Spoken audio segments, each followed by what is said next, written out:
Hello friends, welcome to Day Trader Telugu. Jane Street related గా మన Indian markets పై జరుగుతున్న దాడి అండ్ మన ఇండియన్ రీటైలర్స్ దగ్గర నుంచి మనందరి దగ్గర నుంచి వేల కోట్ల డబ్బుల్ని వాళ్ళు సంపాదించారని అఫీషియల్ గా వాళ్ళే అక్కడ కోర్టు ముందు ఒప్పుకున్నారు. జేన్ స్ట్రీట్ హెడ్జ్ ఫండ్ వాళ్ళు $1 బిలియన్ అంటే సుమారుగా ఒక 8,500 కోట్లకి సంబంధించిన ప్రాఫిట్స్ కేవలం ఒక్క సంవత్సరంలో ఇండియన్ మార్కెట్స్ నుంచి వాళ్ళు సంపాదించారని అండ్ ప్రపంచ వ్యాప్తంగా $7 బిలియన్ అంటే 60,000 కోట్లకి సంబంధించిన డబ్బులు ట్రేడింగ్ స్ట్రాటజీ ద్వారా వాళ్ళు ప్రపంచ మార్కెట్స్ నుంచి సంపాదిస్తున్నారని వాళ్ళు చెప్తున్న ఆ మాటలు ఇండియన్ ట్రేడర్స్ అందరిలో కూడా కొంత భయాల్ని రేకెత్తిస్తున్నాయి. బికాస్ ఇంత పెద్ద ప్లేయర్స్, ఇంత పెద్ద హెడ్జ్ ఫండ్స్ మన మార్కెట్స్ ని ఫోకస్ చేసి ఎటు కావాలంటే అటు తిప్పుతున్నప్పుడు టెక్నికల్స్ ఏం వర్క్ అవుతాయి, టెక్నికల్ అనాలిసిస్ లని, బ్రేక్అవుట్స్ అని, ప్రైస్ యాక్షన్ అని, ఇంక ఇవన్నీ ఎక్కడ ఈ మధ్య కాలంలో చూస్తూ ఉంటారు కదా. బాగా పెరుగుతున్నట్లే పెరుగుతుంది, ఏమవుతుందో తెలియదు, సడన్ గా మార్కెట్ పడిపోతుంది అండ్ పడినట్టే పడుతుంది, మళ్ళీ సడన్ గా మార్కెట్ పెరుగుతుంది. రీసెంట్ థర్స్డే రోజు కూడా గ్యాప్ అప్ పై sudden fall and sudden rally, వీటన్నిటి వెనక ఈ హెడ్జ్ ఫండ్స్ ఏ ఉన్నారు. ఇక రీటైలర్స్ కి మార్కెట్ లో ట్రేడింగ్ చేయడం కష్టం అనే ఒక డిస్కషన్ లాస్ట్ 2 రోజుల నుంచి ఎక్స్ట్రీమ్ గా నేను సోషల్ మీడియాలో చూస్తూ ఉన్నాను. పర్టికులర్ గా ఫేమస్ న్యూస్ ఛానల్స్ లో కూడా దీని రిలేటెడ్ గా ఆర్టికల్స్ ఫైనాన్షియల్ ప్లాట్ఫామ్స్ లో పబ్లిష్ అవుతున్నాయి. ఎన్డీటీవీ ప్రాఫిట్, ఒకప్పుడు బ్లూంబర్గ్ క్వింట్ లో కూడా జేన్ స్ట్రీట్ సాగా గురించి అండ్ ఇండియన్ మార్కెట్స్ పై ఉంటున్న ఇంపాక్ట్ గురించి ఒక ఆర్టికల్ ని వాళ్ళు రాశారు. ఆర్టికల్ లో ఉన్న డేటా అని చెప్తాను, నా పర్సనల్ ఒపీనియన్ కూడా దీని పరంగా నేను మీతో షేర్ చేస్తాను. అండ్ ఇవాళ సాటర్డే మన మార్కెట్స్ కి యాక్చువల్ హాలిడే, బట్ ఇవాళ మార్కెట్స్ కూడా ఉన్నాయి కాబట్టి మార్కెట్ రిలేటెడ్ గా ఉంటున్న కొన్ని ఇంపార్టెంట్ న్యూస్ టాపిక్, రిజల్ట్స్, వీటన్నిటిని కూడా డిస్కస్ చేస్తాను. అండ్ ఇవాళ సాటర్డే రావాల్సిన మన వీడియో రేపటి రోజు మార్నింగ్ మన ఛానల్లో అప్డేట్ అవుతుంది. అండ్ ఐ హోప్ మీరు ఎప్పటి నుంచో వెయిట్ చేస్తున్న వీడియో, మీరు చాలా టైం బ్యాక్ నుంచి కామెంట్ సెక్షన్ లో అడుగుతున్న వీడియో రేపు మన ఛానల్లో అప్లోడ్ అవుతుంది. ఓకే, మన టాపిక్ లోకి వద్దాం. ఈ జేన్ స్ట్రీట్ సాగా అసలు జరుగుతున్న సినారియో మీకు అర్థం కావాలంటే మీకు 2 పేర్లు మైండ్ లోకి రావాలి. ఒకటి జేన్ స్ట్రీట్. అసలు ఏంటి జేన్ స్ట్రీట్? ఇది ప్రపంచంలోనే one of the largest trading firm. ఇందులో ఆల్మోస్ట్ 2,000 పీపుల్ దగ్గరగా 5 డిఫరెంట్ లొకేషన్స్ లో, New York, London, Hong Kong, Amsterdam and Singapore లో 2,000కి మంది పైగా పీపుల్ తో 45 కంట్రీస్ కి సంబంధించిన స్టాక్ మార్కెట్స్ లో వీళ్ళు ట్రేడింగ్ చేస్తుంటారు. వీళ్ళు ఇన్వెస్ట్మెంట్ కాదు, ట్రేడింగ్ చేస్తుంటారు. వీళ్ళు ఏం చెప్తున్నారంటే, మేము ఎన్నో కోట్లు పెట్టి ఒక స్ట్రాటజీని కనిపెట్టాం, $1 మిలియన్ ఇన్వెస్ట్మెంట్ చేసి మేము ఒక స్ట్రాటజీని కనిపెడితే మా దగ్గర పనిచేస్తున్న 2 ఎంప్లాయీస్ మా దగ్గర పని మానేసి వేరే హెడ్జ్ ఫండ్ లో, మిలీనియం హెడ్జ్ ఫండ్ లో జాయిన్ అయ్యి మేము ఇక్కడ కష్టపడి కనిపెట్టిన స్ట్రాటజీని ఆ మిలీనియం హెడ్జ్ ఫండ్ వాళ్ళకి ఇవ్వడం కారణంగా మా లాభాలు సగం అయిపోయాయి అంటున్నారు. నష్టమేం పోలేదు ఇంకా, బట్ లాభాలు సగమయ్యాయి అంటున్నారు. ఇంతకీ ఎంత ఆ లాభాలు? 2023లో కేవలం 9 నెలలకు గాను వీళ్ళు సంపాదించిన ట్రేడింగ్ ప్రాఫిట్ $7 బిలియన్ అంటున్నారు. $7 బిలియన్, మిలియన్ కాదు, బిలియన్ డాలర్స్, అవి రూపీస్ కాదు. ఇది మనం ట్రూలీ కన్వర్ట్ చేస్తే ఇప్పుడు డాలర్ ప్రైస్ ఎంత ఉంటుందని అరౌండ్ 83 దగ్గరగా వేసుకున్న 58,000 crores దగ్గరగా ప్రాఫిట్, 58,000 కోట్ల దగ్గరగా ప్రాఫిట్ కేవలం 9 నెలల్లోనే వీళ్ళు సంపాదించారని ఎలా చెప్తున్నారు. ఇది వీళ్ళు రెవెన్యూ అని చెప్తున్నారు, కానీ ట్రేడింగ్ లో కాస్టే ఉంటుంది. ఆ సిస్టమ్స్, ఎంప్లాయీస్ కి ఇస్తున్న కాస్టే కదా, అదేం పెద్ద ఉండదు కాబట్టి మనం పక్కన పెట్టేసేయచ్చు. బట్ ఎప్పుడైతే ఈ 2 ఎంప్లాయీస్ జేన్ స్ట్రీట్ దగ్గర నుంచి, ఇదంతా జేన్ స్ట్రీట్ ఇప్పటి వరకు లాభాలు ఇదంతా చెప్పుకుంది, ఈ జేన్ స్ట్రీట్ దగ్గర ఉన్న 2 ఎంప్లాయీస్ ఎప్పుడైతే మిలీనియం హెడ్జ్ ఫండ్ అనే ఇంకొక కంపెనీలోకి వెళ్లారో దాంతో వీళ్ళకి వస్తున్న లాభాలు సగం అయిపోయాయని, కాబట్టి వాళ్ళ మీద చర్యలు తీసుకొని మిలీనియం హెడ్జ్ ఫండ్ వాళ్ళని అసలు ఎక్కడ ట్రేడ్ చేయకుండా, మా స్ట్రాటజీ అలాగో లీక్ అయిపోయింది వాళ్ళకి కాబట్టి వాళ్ళని ఎక్కడ ట్రేడ్ చేయకుండా ఆపాలని కోర్టునైతే ఆశ్రయించడం జరిగింది. అండ్ అలా చెప్తున్న ప్రాసెస్ లో ఏ కంట్రీ నుంచి ఎంతెంత సంపాదించామని చెప్తున్న ప్రాసెస్ లో ఇండియా నుంచి $1 బిలియన్ ప్రాఫిట్ ఈ స్ట్రాటజీ ద్వారా, వాళ్ళు కనిపెట్టిన ట్రేడింగ్ స్ట్రాటజీ ద్వారా సంపాదించామని చెప్పారు. ఇది కలకలాన్ని సృష్టించింది. ఎందుకంటే కేవలం ఇండియా నుంచే $1 బిలియన్, వాళ్ళు ఆల్మోస్ట్ 45 కంట్రీస్ లో ట్రేడింగ్ చేస్తున్నా అన్నారు. 45 కంట్రీస్ లో ఈక్వల్ గా డిస్ట్రిబ్యూట్ చేసినాం, అది చాలా తక్కువ ఉండాలి. బట్ కేవలం ఇండియానే one of the prime source గా, వాళ్ళ ట్రేడింగ్ సోర్స్ గా $1 బిలియన్ ప్రాఫిట్ ఇక్కడ నుంచి వచ్చిందని చెప్తుండడం, వీళ్ళు ఇండియాని ఎక్కువగా ఫోకస్ చేస్తున్నారు. అంత పెద్ద సొఫిస్టికేటెడ్ గా ఒక స్ట్రాటజీని తయారు చేసుకొని పెద్ద మొత్తంలో డబ్బులు వాళ్ళ దగ్గర ఉంటుంది కాబట్టి మార్కెట్ ని ఎటు మూచాలనుకుంటే అటు మూచేసుకుంటూ వీళ్ళు బాగా డబ్బులు సంపాదిస్తున్నారు. రీటైలర్స్ ట్రాప్ అవుతున్నారనే సినారియో ఆఫ్టర్ ఈ డేటా పాయింట్స్ తర్వాత ఎంటైర్ మన మార్కెట్స్ లో క్రియేట్ అయింది. ఇది జేన్ స్ట్రీట్ వాళ్ళ వెర్షన్. బట్ జేన్ స్ట్రీట్ నుంచి మిలీనియం హెడ్జ్ ఫండ్ లోకి వెళ్ళిన 2 ట్రేడర్స్ క్లియర్ గా చెప్తున్నది, ఏ స్ట్రాటజీ అయితే వాళ్ళు డెవలప్ చేశారో అదేమి యూనిక్ స్ట్రాటజీ కాదని, బేసిక్ ఆప్షన్ ట్రేడింగ్ టెక్నిక్స్ అని. సో లాజికల్ గా బేసిక్స్ ఉంటాయి కదా, నార్మల్ స్ట్రాటజీస్ ఉంటాయి కదా, బోల్డ్ ఉంటాయి కదా, ఆ టెక్నిక్స్ అని, వాళ్ళు ఏం పెద్ద స్ట్రాటజీని డెవలప్ చేయలేదని. కావాలంటే ఆ స్ట్రాటజీని వినండి, మీకే అర్థమైపోతుంది. ఏ ఎక్స్పర్ట్ ని పిలిచినా తనకు చెప్పినా తనకు స్ట్రాటజీ ఈజీగా తెలిసిపోతుంది. అదేం పెద్ద స్ట్రాటజీ కాదు, మా ఓన్ టాలెంట్, మా ఓన్ స్కిల్ తోనే, మేము నేర్చుకున్న మెలకువలతోనే మేము ట్రేడింగ్ లో సక్సెస్ అవుతున్నాం అనేలా జేన్ స్ట్రీట్ నుంచి మిలీనియం హెడ్జ్ ఫండ్ కి వెళ్ళిన ఆ 2 ట్రేడర్స్ స్టేట్మెంట్స్ చేస్తుండడం, కోర్ట్ వాళ్ళు జేన్ స్ట్రీట్ వాళ్ళని బై May 23 లోపు మీరు ఎలా స్ట్రాటజిక్ గా సీక్రెట్ గా ట్రేడ్ చేసి ఇంత పెద్ద డబ్బులు సంపాదించారో ఫస్ట్ చెప్పండి అని డీటెయిల్డ్ ఇన్ఫర్మేషన్ ఇవ్వండి అనేలా ట్రేడ్ సీక్రెట్స్ రిలేటెడ్ గా ఆర్డర్ అయితే చేశారు. మరి చూడాలి జేన్ స్ట్రీట్ వాళ్ళు May 23 లోపు అది కోర్టుకి సబ్మిట్ చేస్తారా లేదా అని. ఫ్రెండ్స్, ఇది ఇప్పటి వరకు ఉంటున్న data. In simple terms, Jane Street వాళ్ళు పెద్ద మొత్తంలో డబ్బులు సంపాదిస్తున్నారు ఒక స్ట్రాటజీ ద్వారా. బట్ ఇద్దరు పనిచేసే వాళ్ళు, వాళ్ళ అండర్లో ఉంటున్న ట్రేడర్స్ మిలీనియం హెడ్జ్ ఫండ్ కి వెళ్లి వాళ్ళ స్ట్రాటజీని కూడా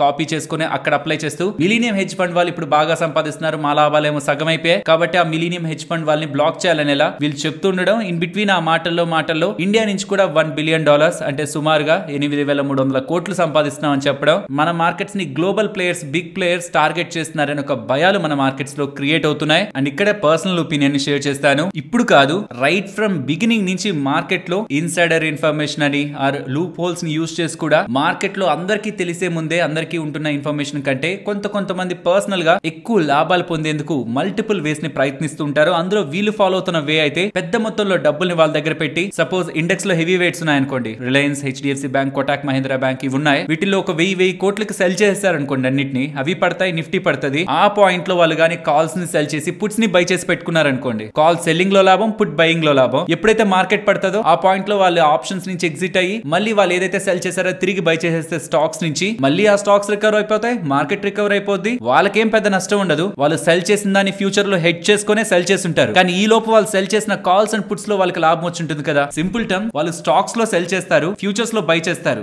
సో కింద పడినా పైకి పడినా నెట్ వాళ్ళకి పాజిటివ్ ఉండదు, నెగిటివ్ ఉండదు. బట్ వాళ్ళు ఏం చేస్తున్నారో వాళ్ళకి ముందు తెలిసినప్పుడు దానికి తగ్గట్టు కాల్స్ అండ్ పుట్స్ ని మేనేజ్ చేసుకుని పెద్ద మొత్తంలో డబ్బులను సంపాదించవచ్చు కదా. ఒకవేళ అదే వీళ్ళు చేస్తుంటే మాత్రం వీళ్ళేం కొత్తగా అది చేస్తున్నది కాదు. ఎప్పటి నుంచో బిగ్ ప్లేయర్స్ అందరూ కూడా మార్కెట్ ని పెద్ద మొత్తంలో డబ్బులతో మ్యానిపులేట్ చేయడానికి ప్రయత్నిస్తుంటారు. అదే స్టాక్ మార్కెట్ అంటే. ఇన్ఫాక్ట్ అలా జరుగుతుంటేనే మార్కెట్ బాగా పెరగడం, బాగా పడడం జరుగుతుంది. అది కామనే. బట్ ఈ మధ్య కాలంలో జరుగుతున్నది ఏంటంటే మార్కెట్ మూకి సంబంధం లేకుండా ఆప్షన్ ప్రైజ్లు మారిపోతున్నాయి. అది బిగ్ ట్రాప్ అవుతుంది.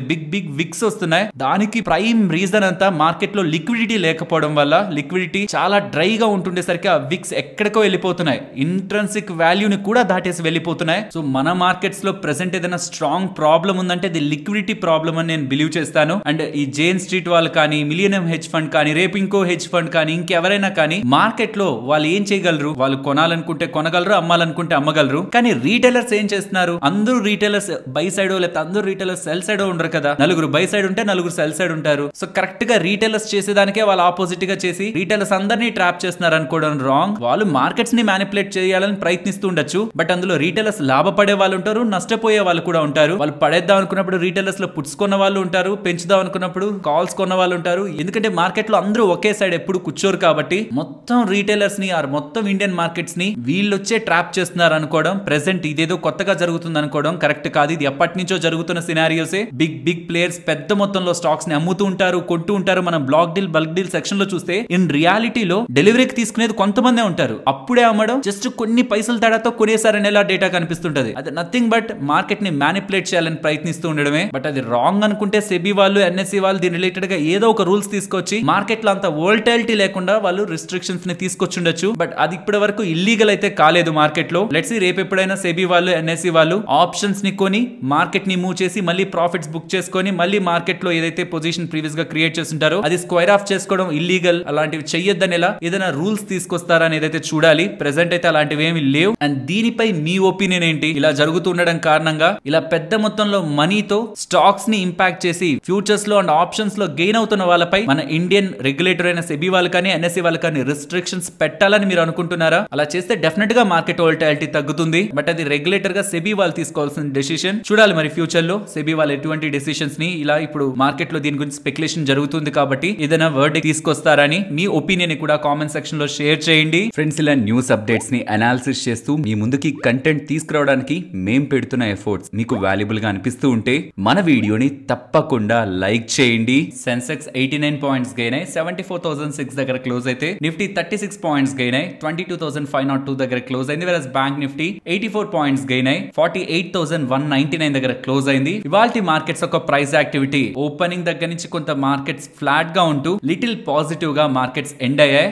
మన మార్కెట్స్ కాదు కానీ bullion markets like gold and silver recent days లో కూడా ఆల్ టైమ్ హైస్ కి అయితే వెళ్తున్నాయి. సిల్వర్ అయితే ఆల్మోస్ట్ 2013 లో ఏ హై అయితే వెళ్ళిందో ఆ హైక్ రీసెంట్ టైమ్స్ లో మార్కెట్ రీచ్ అయింది. And interesting point, recent days లో కాన్స్టెంట్ గా ఆల్మోస్ట్ లాస్ట్ 11 డేస్ నుంచి కాన్స్టెంట్ సెల్లర్స్ గా ఉంటున్న FIS రీసెంట్ టైమ్స్ లో మనం ఈ ట్రెండ్ మాట్లాడుకున్నాం కదా, సెల్లింగ్ ఇంటెన్సిటీ తగ్గుతూ ఒకవేళ వాళ్ళ పాజిటివ్ గా వస్తే అది మార్కెట్ కి ఫర్దర్ గా మనం పాజిటివ్ గా చూడొచ్చని. సో అలా రీసెంట్ టైమ్స్ లో క్యాష్ పరంగా నెట్ నెగిటివ్ లో సెల్ చేస్తున్న వాళ్ళు కాస్త నిన్నటి ట్రేడింగ్ సెషన్ లో ఆల్మోస్ట్ 1600 crores దగ్గరగా ఇండియన్ ఈక్విటీ మార్కెట్స్ లో బై చేశారు. అండ్ కమింగ్ టు FIS ఒక షార్ట్స్ ఆల్మోస్ట్ 2,49,000 దగ్గరగా నెట్ షార్ట్స్ ఇంకా స్టిల్ వాళ్ళ సిస్టమ్ లో మెయింటైన్ చేస్తున్నారు. అండ్ ఫ్రెండ్స్, మండే మన మార్కెట్స్ హాలిడే, మహారాష్ట్రలో ఎలక్షన్స్ కారణంగా స్టాక్ మార్కెట్ హాలిడే లో ఉంటుంది. Already 4 phases of elections complete అయ్యాయి. 5th phase మనకి ఈ వీక్ నుంచి స్టార్ట్ అవుతుంది. ఆల్మోస్ట్ 49 లోక్సభ సీట్స్ రిలేటెడ్ గా ఈ ఎలక్షన్ ఉంటుంది. లాస్ట్ 4 phases లో 66.95% ఓటర్ టర్న్అవుట్ కనిపించింది, ఓటింగ్ పర్సెంటేజ్ కనిపించింది. ఈ వీక్ నుంచి ఆ మండే నుంచి మనకి ఎలాగో 5th phase స్టార్ట్ అవుతుంది. మే 25th final phase for 57 Lok Sabha seats related గా ఫైనల్ ఫేజ్ అయితే కంప్లీట్ అయి జూన్ 4th మనకి ఎన్నికల ఫలితాలు అయితే వస్తాయి. అది మార్కెట్ పరంగా ఉంటున్న బిగ్గెస్ట్ ఈవెంట్. అండ్ దీంతో పాటు మే 22nd మనకి మే 1st ఫెడ్ మీటింగ్ జరిగింది కదా, దాని రిలేటెడ్ గా ఫెడ్ మినిట్స్ మీటింగ్ అప్డేట్ అయితే వస్తుంది. అండ్ దీంతో పాటు ఈ వారంలో ఏ కంట్రీస్ కు సంబంధించిన ఇంపార్టెంట్ డేటా పాయింట్స్ ఏ డేట్స్ వస్తున్నాయి అనేది మీకు స్క్రీన్ పైన కనిపిస్తుంది. ఈ అంతట్లో మనం సీరియస్ గా తీసుకోవాల్సింది ఏదైనా ఉందా అంటే అది fed minutes. Apart from fed minutes update ఇంకేమైనా సీరియస్ థింగ్స్ ఉన్నాయా ఈ మొత్తం డేటా పాయింట్స్ లో అంటే ఎన్విడియా ఎర్నింగ్స్ అవి ఎలా ఉంటాయనే దాన్ని బట్టి అక్కడ యుఎస్ మార్కెట్స్ రియాక్ట్ అవుతాయి. దాన్ని బట్టి ఇండియన్ ఈక్విటీ మార్కెట్స్ మీద కూడా ఇంపాక్ట్ ఉండడానికి ఛాన్స్ ఉంది. దీంతో పాటు ఇంకేదైనా ఇంపార్టెంట్ డేటా అని చూడొచ్చా అంటే హోమ్ సేల్స్ డేటా అండ్ యూకేకి సంబంధించిన సిపిఐ ఇన్ఫ్లేషన్ డేటాని కూడా మార్కెట్ లో ఉండే వాళ్ళు గమనిస్తూ ఉంటారు. ఈ జర్మనీకి సంబంధించిన GDP, జపాన్ కి సంబంధించిన CPI ఇది ఇప్పటివరకు అయితే ఎప్పుడు మార్కెట్ ని ఇంపాక్ట్ చేసినవి కాదు. అండ్ నెక్స్ట్ వీక్ లో మార్కెట్ రిలేటెడ్ గా ఇంపార్టెంట్ ఎర్నింగ్స్ ఉన్నాయి. ITC May 23rd one of the prominent heavy వెయిటే కాబట్టి నిఫ్టీ పరంగా అది కూడా మార్కెట్ రిలేటెడ్ గమనించవచ్చు. అండ్ ఇంకే ఇంపార్టెంట్ స్టాక్ నెంబర్స్ ని పోస్ట్ చేస్తున్నాయి అనేది కూడా ఇక్కడ మీకు స్క్రీన్ పైన ఉంటుంది. And next week main board IPO ఒకటి ఓపెన్ అవబోతుంది. Office space solutions working spaces ఉంటాయి కదా, ఇంటిగ్రేటెడ్ వర్కింగ్ స్పేసెస్ వాటిని ప్రొవైడ్ చేస్తుంటారు వీళ్ళు. అండ్ గో డిజిట్ IPO కూడా నెక్స్ట్ వీక్ లో మార్కెట్ లో లిస్ట్ కానుంది. మోస్ట్లీ మార్కెట్ పరంగా డిస్కస్ చేసుకోవాల్సిన ఇంపార్టెంట్ డేటా పాయింట్స్ అన్ని ఫ్రైడే న్యూస్ వీడియోలోనే డిస్కస్ చేసుకున్నాం. చాలా ఇంపార్టెంట్ పాయింట్స్ అన్ని కూడా అందులో ఉంటాయి. ఒకవేళ ఎవరైనా చూడనట్లయితే తప్పకుండా చూడండి. ఇది నేను ఇంతకు ముందు చెప్పిన టాపిక్ ఉంది కదా, జేన్ స్ట్రీట్ రిలేటెడ్ గా ఉంటున్న డేటా పాయింట్, అది యాక్చువల్లీ ప్రైమరీ రీజన్. అది లేకపోతే మేబీ ఈ వీడియో చేసేవాడిని కాదేమో. అది ఇంపార్టెంట్ గా చెప్పాల్సి ఉంది మీకు. నార్మల్ టాపిక్స్ తో కవర్ చేస్తే అది చాలా పెద్దది అయిపోద్ది కాబట్టి వీడియో ఇవాళ స్పేస్ ఉంటది కదా, మార్కెట్ రిలేటెడ్ గా ఉంటున్న టాపిక్స్ ని డిస్కస్ చేస్తే అది చెప్పాలని ఈ వీడియోని రికార్డ్ చేశాను. ఇవాళ ఒక విక్ అయితే మనకి చార్ట్స్ లో ఈ ట్రేడింగ్ వ్యూ చార్ట్స్ లో కనిపిస్తుంది, కానీ ఆప్షన్ ప్రైజెస్ పరంగా ఈ ఇంపాక్ట్ ఏం మనకి కనిపించలేదు. సో ఎవరైనా ఇవాళ అబ్జర్వ్ చేస్తుంటే ఆ విక్ ని దానికి కారణంగా ఏమైనా మూవ్ అయిందా ఆప్షన్స్ అనేది చెప్పండి. నేను పర్సనల్ గా గమనిస్తున్నంత వరకు ఆప్షన్ ప్రైజెస్ ఏం మూవ్ అవ్వలేదు ఈ విక్ కారణంగా. మేబీ ఏదైనా టెక్నికల్ రీజన్ తో NSE రిలేటెడ్ గా వాళ్ళ డిజాస్టర్ సైట్ కి వాటికి మధ్య ఉంటున్న ఫీజిబిలిటీని చెక్ చేసుకునే ప్రయత్నంలో ఏదైనా గ్లిచ్ కారణంగా అలా జరిగిందేమో, కానీ అది FNO మార్కెట్ పైన అయితే నేను చూస్తున్నంత వరకు ఇంపాక్ట్ అయితే కనిపించలేదు. And again market Monday holiday ఉంటుందన్న విషయాన్ని గుర్తుంచుకోవాలి. తిరిగి మన మార్కెట్స్ ట్యూస్డే ఓపెన్ అవుతాయి. మార్కెట్ ఇవాళ పెద్దగా ఏం మూవ్ అవ్వలేదు. మోస్ట్లీ మార్కెట్ రిలేటెడ్ గా ఉంటున్న వ్యూ సేమ్ అదే 250 అబౌవ్ ఉంది కాబట్టి మార్కెట్ ని బులిష్ గానే చూస్తున్నాను. టువర్డ్స్ 22,500 ఎలాగో మార్కెట్ అక్కడే ఉంది. ఈ జోన్ బ్రేక్ అయ్యి అబౌవ్ కానీ సస్టైన్ అవుతుంటే టువర్డ్స్ 22,800 మార్కెట్ రిలేటెడ్ గా ఉంటున్న నెక్స్ట్ ఇంపార్టెంట్ రెసిస్టెన్స్. ఇక్కడికి వచ్చినప్పుడు మాత్రం ఎవరైనా సరే అది పుట్ సెల్ చేసిన వాళ్ళైనా కాల్స్ బై చేసిన వాళ్ళైనా అంటే మార్కెట్ ని బులిష్ గా చూస్తున్న వాళ్ళు ఈ జోన్ దగ్గర కొంత కాషియస్ అవ్వండి. ప్రీవియస్ గా మల్టిపుల్ టైమ్స్ ఇక్కడ నుంచి స్ట్రాంగ్ రిజెక్షన్స్ ఉన్నాయి.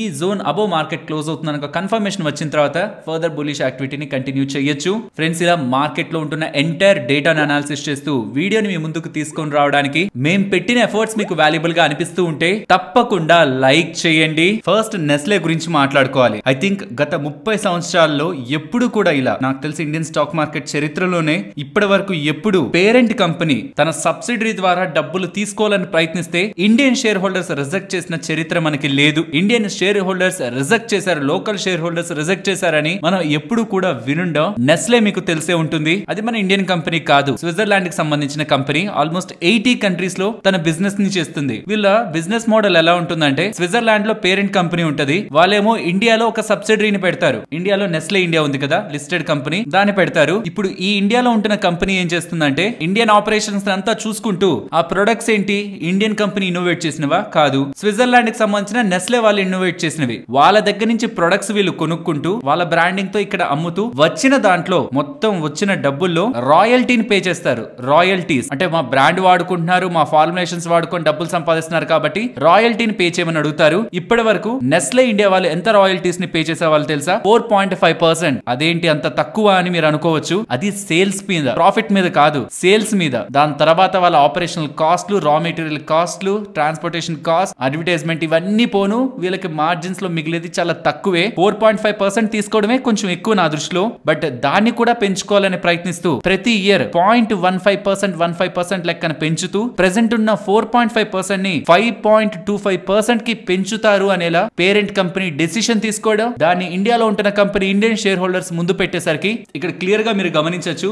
ఇండియన్ షేర్ హోల్డర్స్ రిజెక్ట్ చేశారు. ఇక్కడ గమనించండి, పబ్లిక్ షేర్ హోల్డర్స్ లో అవుట్ ఆఫ్ 100 70 పీపుల్ రిజెక్ట్ చేశారు. ఓవరాల్ షేర్ హోల్డర్స్ 57% రిజెక్ట్ చేశారు. దీంతో అట్లీస్ట్ పేరెంట్ కంపెనీగా ఏ దేశంలోనో ఉంటూ ఇండియాలో కంపెనీ పెట్టి ఇండియాలో ఉంటున్న సేల్స్ పై, వాళ్ళ ప్రాఫిట్స్ పై పెద్ద మొత్తంలో రాయల్టీలను పెంచుకుంటూ వెళ్ళొచ్చని ఆలోచిస్తున్న కంపెనీస్ కి డెఫినెట్లీ ఇది ఒక స్ట్రాంగ్ ఆన్సర్ గా ఉంటుంది. రీసెంట్ టైమ్స్ లో నెస్లే రిలేటెడ్ గా వాళ్ళ బేబీ ప్రొడక్ట్స్ లో కలుపుతున్న షుగర్ రిలేటెడ్ గా కానీ కొన్ని ప్రొడక్ట్స్ రిలేటెడ్ గా ఉంటున్న బ్రాండింగ్ పరంగా కూడా కొన్ని అలిగేషన్స్ అయితే ఉన్నాయి. దాని రిలేటెడ్ గా ఇండియన్ అథారిటీస్ కూడా ఇన్వెస్టిగేషన్ చేస్తున్నారనేలా అప్డేట్స్ ఉన్నాయి. రీసెంట్ టైమ్స్ లో రా మెటీరియల్ ఇష్యూస్ ని most of the FMCG companies face చేస్తున్నాయి. మార్జిన్స్ డ్రాప్ అయ్యాయి. అలాంటి టైంలో 0.15% గ్రాడ్యువల్ గా ప్రతి ఇయర్ పెంచుకుంటూ 5.25% కి రాయల్టీస్ ఆన్ సేల్స్ తీసుకువెళ్తారని వీళ్ళు చేసిన స్టేట్మెంట్ కి షేర్ హోల్డర్స్ అయితే హ్యాపీగా లేరు. ఒకవేళ మేబీ స్ట్రాంగ్ గా కంపెనీ గ్రో అయిపోతూ మేము పెంచుకుంటాం, కొంచెం మీకు ఎలాగో లాభాలు ఇస్తున్నాం, మేము కూడా కొంచెం తీసుకుంటాం అంటే మేబీ షేర్ హోల్డర్స్ వదిలేసే వాళ్ళేమో. బట్ ఇంత యాక్టివ్ గా share holders, that public share holders ఉన్నారంటే రీసెంట్ టైమ్స్ లో మనం అనుకుంటున్నాం కదా రీటైలర్స్ ఒక పవర్ పెరిగింది ఇండియన్ స్టాక్ మార్కెట్ లో అని. అది క్లియర్ గా ఈ విషయంలో బయటపడింది. అండ్ దీని తర్వాత నేను కొన్ని ఆర్టికల్స్ చూస్తుంటే అక్కడ ఏమని ఉందంటే, ఒక పాయింట్ లో ఏమని ఉందంటే, రాయల్టీస్ ని పెంచడంలో ఒప్పుకోకపోతే పేరెంట్ కంపెనీ అమ్ముతున్న రా మెటీరియల్స్ ఉంటాయి కదా, మొత్తం అక్కడి నుంచే కదా తెచ్చుకోవాలి, దాన్ని ప్రైస్ పెంచుతుంది. దాని ప్రైస్ పెంచి దీన్ని కవర్ చేస్తుంది. దీన్ని మనం ఆపలేని విషయం. వాళ్ళు నిజంగా చేయాలనుకుంటే ఏ రకంగా అయినా చేయగలరనేలా కనిపిస్తుంది. But at least Indian share holders active గా ఉన్నారు. వాళ్ళకి అన్యాయం జరుగుతుందని ఏమాత్రం అనిపిస్తున్నా స్ట్రాంగ్ స్టెప్స్ తీసుకుంటున్నారు ఒక ఇండికేషన్ అయితే మోస్ట్ ఆఫ్ ద కంపెనీస్ కి వెళ్తుంది ఆఫ్టర్ ఈ రిజెక్షన్ అన్నది నా ఒపీనియన్. అండ్ ఇలా పేరెంట్ కంపెనీస్ వేరే వేరే దేశాల్లో పెడుతున్న సబ్సిడరీస్ నుంచి రాయల్టీస్ ని టైం టు టైం పెంచుకోవడంపై మీ ఒపీనియన్ ఏంటి? అది కూడా కంపెనీ కష్టకాలంలో ఉంటున్నప్పుడు. ఫ్రెండ్స్, నువామా వాళ్ళు నిఫ్టీ 50 రిలేటెడ్ గా ఒక ఇంపార్టెంట్ అప్డేట్ అయితే షేర్ చేస్తున్నారు. సెప్టెంబర్ 2024 లో, ఎస్ మేలో కాదు, జూన్ లో కాదు, జూలై, ఆగస్ట్ కాదు, సెప్టెంబర్ లో నిఫ్టీ 50 రిలేటెడ్ గా రీబ్యాలెన్సింగ్ అయితే జరుగుతుంది. అందులో డిపెండింగ్ అపాన్ ద పర్ఫార్మెన్స్ ఉంటున్న స్టాక్స్ ని తీసేస్తారు, కొత్తగా కొన్ని స్టాక్స్ ని యాడ్ చేస్తారు. అలా సెప్టెంబర్ లో జరిగే రీబ్యాలెన్సింగ్ లో ట్రెంట్, టాటా వాళ్ళకి సంబంధించి Trent and Bharat Electronics BEL కూడా నిఫ్టీ 50 లోకి రాబోతున్నాయని, ఎగ్జిస్టింగ్ గా ఉంటున్న LTI Mindtree and Divi's Labs వెళ్లిపోబోతున్నాయని అప్డేట్స్ అయితే కనిపిస్తున్నాయి. ఇది కొంత ఇంపార్టెంట్, ఎందుకంటే సెప్టెంబర్ లో జరుగుతుంది. కానీ ఖచ్చితంగా ఇవి వస్తాయని మార్కెట్ స్ట్రాంగ్ గా బిలీవ్ చేసింది అనుకోండి, 3000 crores దగ్గరగా ఈ రెండింటిని కలిపితే 3000 కోట్ల దగ్గరగా డబ్బులు వస్తాయి. కాబట్టి దానికి ముందు నుంచే స్టాక్స్ లో గుడ్ మూవ్ ఉండడానికి కూడా ఛాన్సెస్ ఉంటాయి. సో ఇది నువామా వాళ్ళ రీసెర్చ్. వచ్చే స్టాక్స్ నిఫ్టీ 50 లోకి వచ్చే స్టాక్స్ అండ్ పాజిటివ్ ఇంపాక్ట్ ఉండబోయే స్టాక్స్ ట్రెంట్ అండ్ BEL అని, వెళ్లిపోబోయే స్టాక్స్ అండ్ నెగిటివ్ గా ఇంపాక్ట్ ఉండబోయే stocks LTI Mindtree and Divi's అని అప్డేట్స్ అయితే కనిపిస్తున్నాయి. అండ్ ఇది ప్రిడిక్షన్స్, ఖచ్చితంగా జరగాలని లేదు. ఒకవేళ జరిగితే అది సెప్టెంబర్ 2024 రోజు మనకు అప్డేట్ అయితే వస్తుంది. నెక్స్ట్ IDFC ఫస్ట్ బ్యాంక్ గురించి మాట్లాడుకోవాలి. IDFC ఫస్ట్ బ్యాంక్ లోకి IDFC ఒక అమాల్గమేషన్ ని, IDFC ఫస్ట్ బ్యాంక్ లో కలపడాన్ని షేర్ హోల్డర్స్ అప్రూవ్ చేశారనేలా అప్డేట్స్ అయితే చేస్తున్నారు. ఇంకా ఫర్దర్ కొన్ని అప్రూవల్స్ దొరికితే ఈ అమాల్గమేషన్ కంప్లీట్ అవుతుంది. నెక్స్ట్ రిజల్ట్స్ లో జీ ఎంటర్టైన్మెంట్ నెంబర్స్ గురించి మాట్లాడుకోవాలి. ఇయర్ ఆన్ ఇయర్ లో వీళ్ళ నెంబర్స్ ని కంపేర్ చేస్తే రెవెన్యూలో ఇంప్రూవ్మెంట్, మార్జిన్స్ లో ఇంప్రూవ్మెంట్, లాస్ట్ టైం లాస్ ని పోస్ట్ చేసిన వాళ్ళు కాస్త ఈసారి ప్రాఫిటబిలిటీని పోస్ట్ చేశారు. నెంబర్స్ బెటర్ గా ఉన్నాయి. అండ్ మేనేజ్మెంట్ కామెంటరీ అయితే నెక్స్ట్ కమింగ్ క్వార్టర్ లో మాత్రం మార్జిన్స్ డ్రాప్ అవుతాయి వన్ టైం ఈవెంట్ కారణంగా. బట్ దాని తర్వాత నుంచి గ్రాడ్యువల్ గా మార్జిన్స్ ని పెంచుకుంటూ ప్రెసెంట్ ఉంటున్న మార్జిన్స్ కంటే almost double the margins maintain చేస్తారనేలా, నియర్ టు 18-19% మార్జిన్స్ ని మెయింటైన్ చేస్తారనేలా అప్డేట్స్ చేస్తున్నారు. అండ్ ఈసారి వీళ్ళ అడ్వర్టైజ్మెంట్ రెవెన్యూ పెరిగింది అండ్ సబ్స్క్రిప్షన్ రెవెన్యూ కూడా పెరిగింది. రీసెంట్ టైమ్స్ లో నేను చూస్తున్నప్పుడు రీసెంట్ టైమ్స్ లో జీ ఎంటర్టైన్మెంట్ నెంబర్స్ లో ఇవి కొంత బెటర్ నెంబర్స్ లా కనిపిస్తున్నాయి. నెక్స్ట్ వినతి ఆర్గానిక్స్. ఈ మధ్య కాలంలో మీరు ఇది గమనిస్తూనే వచ్చుంటారు. క్వార్టర్ ఆన్ క్వార్టర్ కంపారిజన్ లో అన్ని కెమికల్ కంపెనీస్ లో కూడా గ్రోత్ ఉంది. ఇక్కడ కూడా సిమిలర్ సినారియో. వినతి ఆర్గానిక్స్ కి క్వార్టర్ ఆన్ క్వార్టర్ కంపారిజన్ లో డబుల్ డిజిట్ లో revenue growth, margin growth and profitability కూడా 35% గ్రో అవుతుండడం. ఈ రోజు స్టాక్ బాగానే పెరిగింది. అండ్ ఇలా సీక్వెన్షియల్ గా క్వార్టర్ ఆన్ క్వార్టర్ బేసిస్ లో కమింగ్ టైమ్స్ లో కూడా గ్రోత్ ఉంటే స్టాక్ పరంగా అది పాజిటివ్ గా ఉంటుంది. ఫ్రెండ్స్, బంధన్ బ్యాంక్ గురించి మాట్లాడుకోవాలి. మీరు స్టాక్ ప్రైస్ ని గమనించే ఉంటారు. ఆల్మోస్ట్ 180 దగ్గరగా ఉంటుంది. ఆల్మోస్ట్ 700 దగ్గర నుంచి స్టాక్ ప్రైస్ ఫాల్ అయింది. అంత సిగ్నిఫికెంట్ ఫాల్ అయిన అయిన తర్వాత కూడా almost price to book 1.2 times దగ్గరగా ఉంటది. అయినా సరే రీసెంట్ టైమ్స్ లో చాలా banks, even public sector banks పెరుగుతున్నాయి. ఈ బ్యాంక్ పెరగకపోవడానికి ప్రధాన కారణం ఏంటంటే వీళ్ళు టైం టు టైం వీళ్ళ లోన్స్ ఉంటాయి చూసారా, అవి ఎప్పుడైతే వీళ్ళకి బ్యాడ్ లోన్స్ అనిపిస్తాయో ఆ బ్యాడ్ లోన్స్ మొత్తాన్ని ఒక ప్యాకేజ్ లో చేసి ఫైనాన్షియల్ ఇయర్ ఎండింగ్ లో దాన్ని లాస్ కమ్మేస్తారు. సో దట్ వాళ్ళ ఎన్పిఎస్ డౌన్ అవుతాయి. మీరు గమనిస్తే FY23 లోనూ అదే చేశారు. అండ్ ఇప్పుడు FY24 లో కూడా ఎండింగ్ లో కూడా 7% ఉన్న వాళ్ళ గ్రాస్ నాన్ పర్ఫార్మింగ్ అసెట్స్ ని 3.84 కి తెచ్చేశారు. సో చూడడానికి ఎలా ఉంటుందంటే అసెట్ క్వాలిటీ స్ట్రాంగ్ గా ఇంప్రూవ్ అయిందని అనుకుంటాం, కానీ కాదు, అది బ్యాడ్ లోన్స్ వాళ్ళు డిస్కౌంట్ లో అమ్మేస్తున్నారు. ఇదే రిపీటెడ్ గా జరుగుతూ వస్తుంది. కాబట్టి మీరు గమనించండి, ఇన్కమ్ లో గ్రోత్ ఉంటది, అసెట్ క్వాలిటీ ఇంప్రూవ్ అయింటది, మరి నెట్ ప్రాఫిట్ ఎందుకు అంత తగ్గింది? Because of high provisioning. ఇందులోనే ప్రాఫిటబిలిటీ, రిటర్న్ రేషియోస్ అన్ని కూడా డిక్రీజ్ అయ్యాయి. 700 నుంచి 180కి పడినప్పుడు ఆల్మోస్ట్ 1.2 ప్రైస్ టు బుక్ లో ట్రేడ్ అవుతున్నప్పుడు ఇది యాక్చువల్లీ వెరీ అట్రాక్టివ్. ఖచ్చితంగా స్టాక్ వాల్యూ ఇన్వెస్టర్స్ అయితే ఇది కదా ప్రైస్ చీప్ వాల్యుయేషన్స్ అని అనుకుంటారు, కానీ గ్రోత్ ప్రాస్పెక్ట్స్ కూడా కనిపించాలి స్టాక్ లో. స్టిల్ వీళ్ళ బుక్ లో ఆల్మోస్ట్ 55% దగ్గరగా మైక్రో ఫైనాన్సింగ్ ఉంటది, అన్సెక్యూర్డ్ బుక్ ఉంటది. రీసెంట్ టైమ్స్ లో వీళ్ళు చెప్తున్నారు కమర్షియల్ లోన్స్ ఇస్తాం, హౌసింగ్ ఫైనాన్స్ రిలేటెడ్ గా వెళ్తామని. బట్ బంధన్ బ్యాంక్ అంటేనే మైక్రో ఫైనాన్సింగ్. చూడాలి వాళ్ళు ఎలా సస్టైన్ అవుతారు, వేరే సెగ్మెంట్స్ లోకి వెళ్లి హైయర్ గ్రోత్ ని తీసుకొస్తారు అని. ఓవరాల్ నెంబర్స్ వీక్ గా ఉన్నాయి, బట్ స్టాక్ పెద్దగా రియాక్ట్ అవ్వలేదు బికాస్ ఆల్రెడీ వీటన్నిటికీ రియాక్ట్ అయ్యింది. కాబట్టి ఫర్దర్ గా ఎవరైనా ఇన్వెస్టర్స్ అగ్రెసివ్ గా పొజిషన్స్ తీసుకుంటుంటే మాత్రం జాగ్రత్తగా గమనించండి. వీళ్ళ అసెట్ క్వాలిటీని తగ్గింది అంటే దాని అర్థం వాళ్ళు ఇది ఇంప్రూవ్ చేసుకున్నారని కాదు, బ్యాడ్ లోన్స్ రికవర్ అయ్యాయని కాదు. ఎవ్రీ ఇయర్ ఎండింగ్ లో ఇలాంటి సినారియోనే వీళ్ళు చేస్తూ వస్తున్నారు.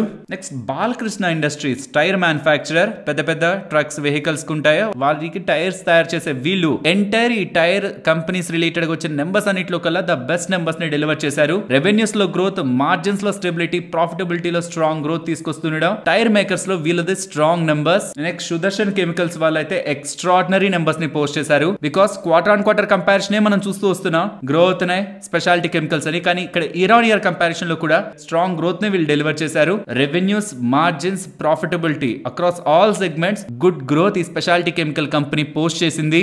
నెక్స్ట్ చూడడానికి చాలా చిన్న కంపెనీ, కానీ చాలా మంచి నెంబర్స్ ని వీళ్ళు పోస్ట్ చేశారు on year comparison. Revenues grow అయ్యాయి, మార్జిన్స్ లో ఇంప్రూవ్మెంట్ ఉంది, అండ్ ప్రాఫిటబిలిటీ కూడా సిగ్నిఫికెంట్ గా పెరిగింది. ఈ లైన్ ఆఫ్ బిజినెస్ చేస్తున్న వాటికి మనం ఇయర్ ఆన్ ఇయర్ లోనే కంపారిజన్ చూస్తూ ఉంటాం. అలా చూస్తున్నప్పుడు వీళ్ళవి చాలా మంచి నెంబర్స్ ఈ క్వార్టర్ లో రిపోర్ట్ అవుతున్నాయి. నెక్స్ట్ భారత్ బిజ్లీ వాళ్ళ నెంబర్స్ కూడా వచ్చాయి. ఇవి చాలా స్ట్రాంగ్ గా ఉన్నాయి. Revenues, margins and profitability across all segments quarter on quarter and year on year లో సిగ్నిఫికెంట్ గ్రోత్ ని వీళ్ళు డెలివర్ చేశారు. ఇంతకీ భారత్ బిజ్లీ అని పేరు ఉంది, వీళ్ళు ఏం చేస్తుంటారని మీకు డౌట్ వస్తే, వీళ్ళు ట్రాన్స్ఫార్మర్స్ ని తయారు చేస్తుంటారు, ఎలక్ట్రిక్ మోటార్స్ ని, ఎలివేటర్ సిస్టమ్స్ ని, అండ్ ఆటోమేషన్ రిలేటెడ్ గా కూడా వీళ్ళకి బిజినెస్ ఉంది. అండ్ ఇదొక పార్ట్, ఇంకా చాలా బిజినెస్ సెగ్మెంట్స్ లో కూడా వీళ్ళు వాళ్ళ ఆపరేషన్స్ ని చేస్తూ ఉంటారు. నెక్స్ట్ అంబర్ ఎంటర్ప్రైజెస్ వాళ్ళ నెంబర్స్ వచ్చాయి. నెంబర్స్ మీకు స్క్రీన్ పైన ఉంటాయి. రెవెన్యూస్ కానీ, మార్జిన్స్ కానీ, ప్రాఫిటబిలిటీ కానీ year on year and quarter on quarter comparison లో స్ట్రాంగ్ గ్రోత్ ని డెలివర్ చేశారు. వీళ్ళు ప్రీవియస్ గా చెప్పినట్లు ప్రెసెంట్ వీళ్ళు electronics and railway sub system division లోకి డైవర్సిఫై అవుతున్నట్లయితే కనిపిస్తుంది. ప్రీవియస్ గా ఏసీస్ రిలేటెడ్ గానే ఎక్కువ బిజినెస్ ఉండేది, కానీ ఇప్పుడు ప్రెసెంట్ ఏసీస్ నుంచి 40% మాత్రమే కాంట్రిబ్యూషన్ ఉంది. 2018 లో అయితే ఏకంగా అది 72% ఉండేది. అండ్ ప్రెసెంట్ వీళ్ళ ఆర్డర్ బుక్ లో ఆల్మోస్ట్ 2000 crore ఆర్డర్ బుక్ దగ్గరగా రైల్వే డివిజన్ నుంచి వస్తుందని, అండ్ ఎలక్ట్రిక్ డివిజన్ లో కూడా వీళ్ళ పోర్ట్ఫోలియోని పెంచుకుంటారని వీళ్ళు అప్డేట్స్ చేస్తున్నారు. ఓవరాల్ నెంబర్స్ స్ట్రాంగ్ గా ఉన్నాయి. నెక్స్ట్ నిఫ్టీ అలాగే bank Nifty support and resistance. Nifty present ఉన్న లెవెల్స్ నుంచి డౌన్ సైడ్ ఫ్రైడే డిస్కస్ చేసుకున్నవే 20 point zone 22,430 to 22,450, below 22,370, above 22,560, above 22,620. Coming to bank Nifty ఈ జోన్ బ్రేక్ అయ్యి అబో సస్టైన్ అవుతుంటే, ఇన్ఫాక్ట్ ఆల్మోస్ట్ ఇవాళ సస్టైన్ అయింది. దెన్ ఫర్దర్ అప్ సైడ్ మనకి రెసిస్టెన్స్ గా 48,470, ఒకవేళ డౌన్ సైడ్ బ్రేక్ వేస్తుంటే 48,20 మార్కెట్ పరంగా, బ్యాంక్ నిఫ్టీ పరంగా ఉంటేనే ఇంపార్టెంట్ సపోర్ట్. అండ్ మార్కెట్ ని బులిష్ గా చూస్తున్నాను కాబట్టి రేంజ్ బౌండ్, మార్కెట్ పరంగా range bound or bearish view ని డిస్కస్ చేయాలనుకోవట్లేదు. ఇఫ్ ఇన్ కేస్ నేను రాంగ్ అయి important levels below market close అవుతుంటే మార్కెట్ ఒక రేంజ్ యాక్టివిటీని మనం డిస్కస్ చేద్దాం. మరొక ఇంట్రెస్టింగ్ వీడియోతో మళ్ళీ మీ ముందుకు వస్తాను. అంతవరకు టేక్ కేర్, జై హింద్.